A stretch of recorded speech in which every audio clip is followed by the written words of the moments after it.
इसलिए हम मोह करने का दूसरों को कहते हैं कि किसी से मोह मत करो।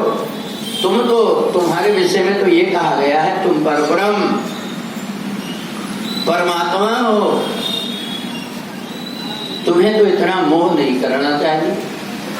भगवान श्याम सुंदर ने कहा क्या करूं उद्धव, मैं एक नाता से बंधा हुआ हूं, तुम हमको चाहो और हम न चाहें, ऐसा कभी नहीं हो सकता। तुम हमको चाहो और हम नहीं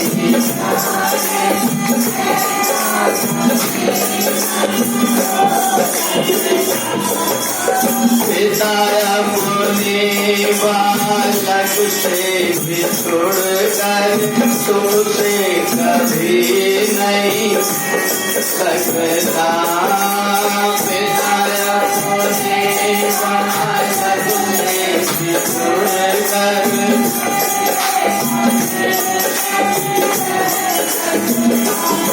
उद्धव ने कहा कन्हैया कोई तो उपाय होगा तेरे दुख को दूर करने का। बोले एक उपाय है, अगर कोई गोकुल जाए और जाकर के उन भोली गोपियों को ये समझा दे, उनको ब्रह्म का ज्ञान दे दे कि ये परमात्मा तो हमारे हृदय में ही है, परमात्मा और कहीं नहीं है।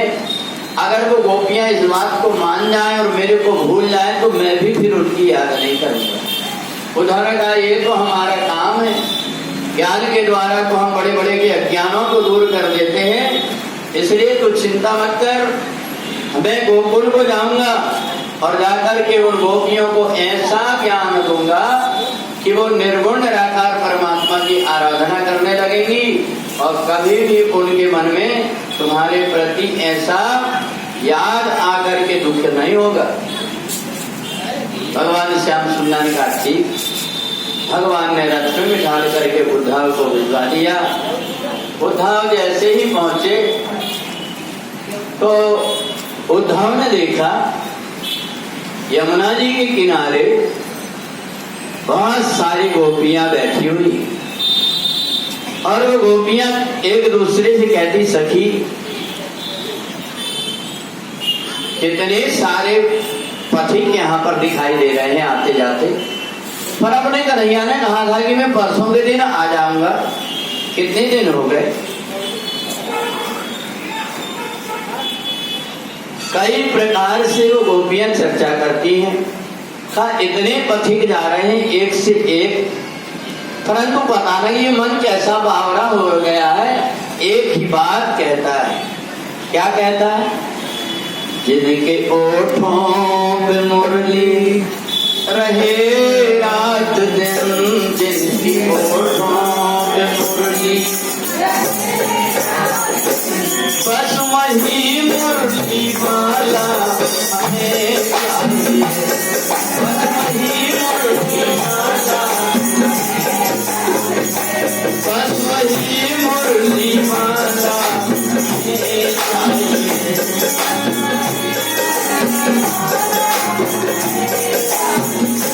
बस वही मुरली वाला हमें चाहिए।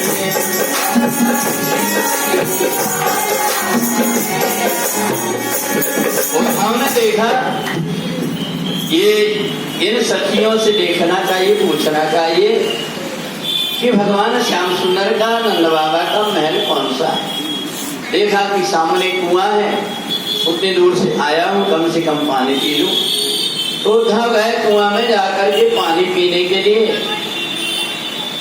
तो जब पानी खींचने वाली बनिहारिन को देखा कि वो रस्सी में से पानी को खींच रही है, परंतु देख रही है दूसरी मथुरा की तरफ। उद्धव ने पूछा बहन तुमको मैं बहुत देर से देख रहा हूं, तुम पानी खींच रही कुआं से, परंतु तुम बाल्टी की तरफ न देख करके क्या देख रहे हैं?